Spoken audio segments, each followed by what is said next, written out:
Praise the lord. అందరికీ వందనాలు. ఈరోజు దేవుని వాక్యం అనే కార్యక్రమానికి మీకు అందరికీ ఆహ్వానం తెలియచేస్తూ ఉన్నాను.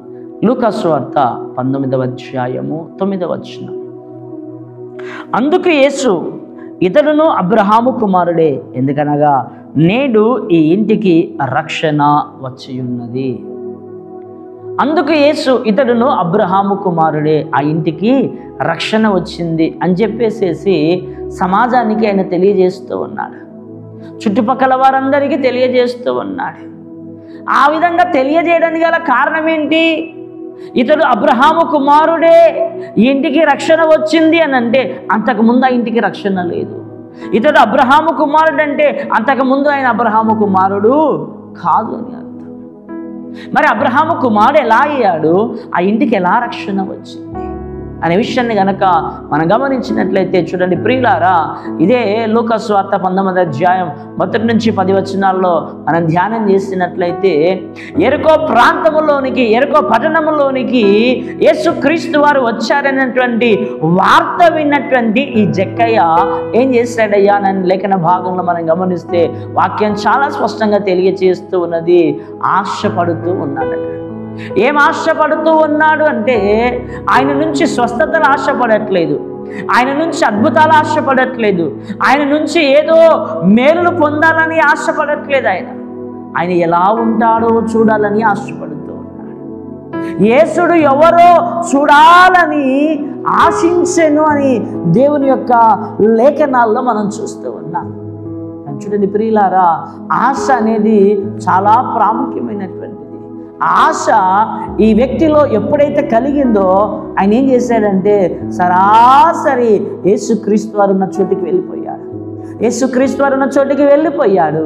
కానీ అక్కడ జరిగిన సంఘటన ఏమిటంటే ఆయన నేను చూడలేకపోతూ ఉన్నాడు. ఎవరిని? యేసుక్రీస్తు వారిని చూడలేకపోతూ ఉన్నాడు. దానికి గల కారణం ఏంటంటే యేసుక్రీస్తు వారి చుట్టూ పబ్లిక్ ఉంది. ఆ పబ్లిక్లో ఈయన నిలబడ్డాడు కానీ కనిపించట్లేదు. ఎందుకు కనిపించట్లేదు అంటే వాక్యం సెలవిస్తుంది, పొట్టివాడైనటువంటి జక్కయ్య అని వాక్యం సెలవిస్తుంది. ఈ పొట్టివాడైనటువంటి జక్కయ్య అందరు కాళ్ళ కిందకే ఉన్నాడు, చిన్నగా పొట్టిగా ఉన్నాడు, కనిపించట్లేదు. అందరు గుమిగూడిపోయారు. కానీ ఒక విషయం గమనించవలసిన విషయం ఏంటంటే తనలో ఆశ రగులుకుంటుంది. ఏమని? యేసుని ఎలాగైనా చూడాలా చూడాలా చూడాలా చూడాలనే ఆశ అతనిలో ఏం చేసిందంటే ఆసక్తిని పుట్టించింది. ఆశ ఏం చేసింది? ఆసక్తిని పుట్టించింది. ఆ ఆసక్తి ఏం చేసింది అంటే చెట్టెక్కేటట్లుగా చేసింది. ఆ ఆశ తీవ్రత లేకపోతే ఆసక్తి వచ్చేది కాదు. చాలామంది ఆశపడతారు కానీ పరిస్థితులను చూసి మనకెందుకులని విడిచిపెడతారు. కానీ ఇక్కడ జకరియా అలా విడిచిపెట్టలేదు. కానీ ఆశకు ఆయన ఏం చేశాడంటే ఆసక్తిని జోడించుకున్నాడు.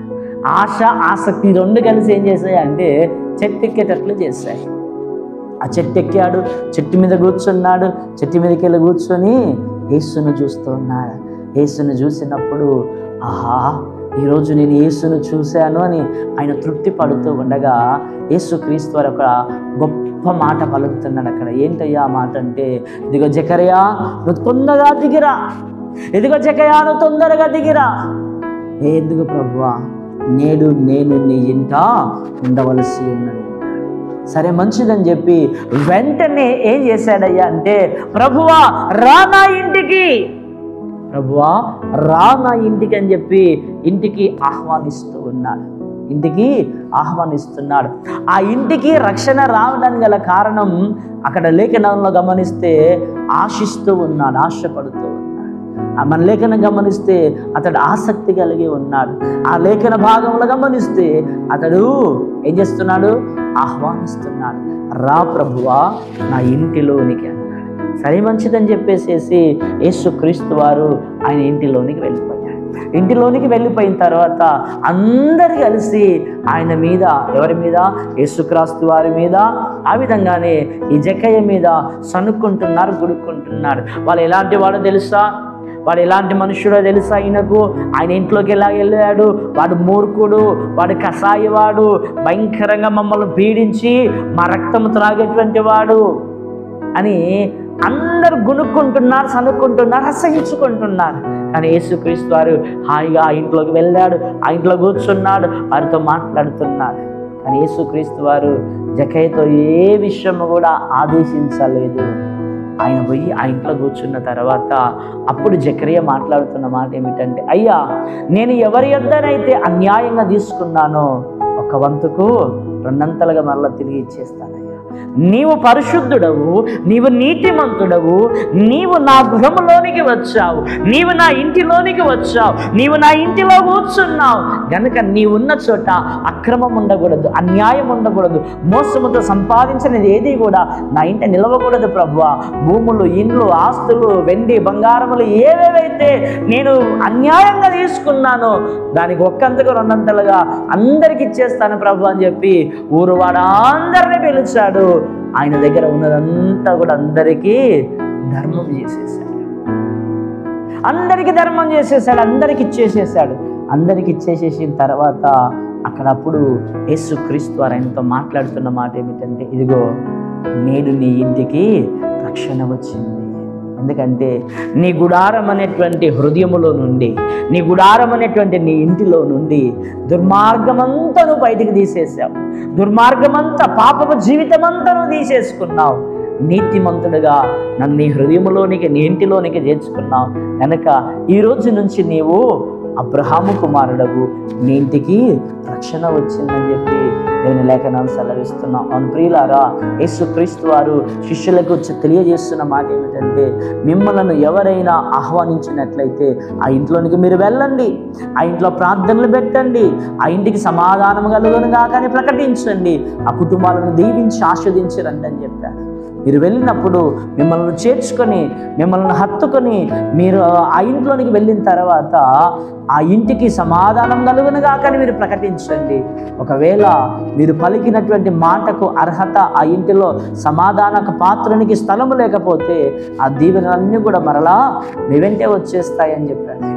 కనుక ప్రియులారా, లేఖన భాగంలో మనం గమనిస్తే వాక్యం సెలవిస్తుంది, మీకు శుభము, దీవెన, ఆశీర్వాదం కలుగునుగా కానీ నీ ఇంటిలోనికి వచ్చి సేవకులు పలికినప్పుడు ఆ మాటలు, ఆ వాక్కులు, ఆ వాగ్దానాలు, ఆశీర్వాదం పలుకులు నీ కుటుంబానికి దీవెనకరంగా మారాలంటే, ఆశీర్వదకరంగా మారాలంటే నీ హృదయంలో, నీ ఇంటిలో ఉన్న రెండు దుర్మార్గతలన్నీ కూడా బయటికి పంపించేయాలి.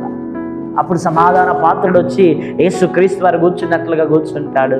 అప్పుడు పలికిన మాటలన్నీ, చెప్పిన వాగ్దానాలన్నీ, చెప్పిన దర్శనాలన్నీ, చెప్పిన ప్రవచనాలన్నీ, చేసిన ప్రతి వాగ్దానము నీ గృహములో, నీ జీవితంలో నెరవేర్చబడుతుంది. ఎందుకంటే ఆ ఇంటికి రక్షణ వచ్చింది, ఆ ఇల్లంతా కూడా అబ్రహాం సంతానం అయిపోయింది. అబ్రహాము సంతానములో ఉన్నటువంటి, వారసత్వములో ఉన్నటువంటి దీవెనలు, ఆశీర్వాదాలన్నీ నీకు, నీ ఇంటికి సమృద్ధిగా కలుగుతాయి. జకరియా ఇంటికి కలిగినట్లుగా నీకు కలగాలంటే అబ్రహాము ఆశీర్వాదాలు, అబ్రహాము వారసత్వము, నీ ఇంటికి రక్షణ, నీ ఇంటికి కాపుదల కావాలంటే నేడే ఆశించు, ఆసక్తి చూపించు, ఆహ్వానించు, దుర్మార్గతను తీసివేసుకో, దైవాశీర్వాదాలు పొందుకుంటావు. అది కృపత్రిక దేవుడు మనకిచ్చునుగాక. ఆమేన్. చిన్న మాట ప్రార్థన చేసుకుందాం. పరిశుద్ధుడానికి వందనాలు, స్తోత్రాలు నైనా. మితమైన వాక్యము నాలో మాలో అందరిలో ఫలింపచేయమని మేము కూడా నాయనా నిన్ను మా హృదయంలోనికి, మా జీవితంలోనికి, మా కుటుంబంలోనికి ఆహ్వానిస్తున్నాం ప్రభువా. రండి, ఆశీర్వదించండి, నీ దైవ దీవెన ఆశీర్వాదంతో నింపండి. నా ఇంటికి నాకు రక్షణ ఆనందమును దయచేయమని క్రీస్తు పేట వేడుకుంటున్నాం తండ్రి.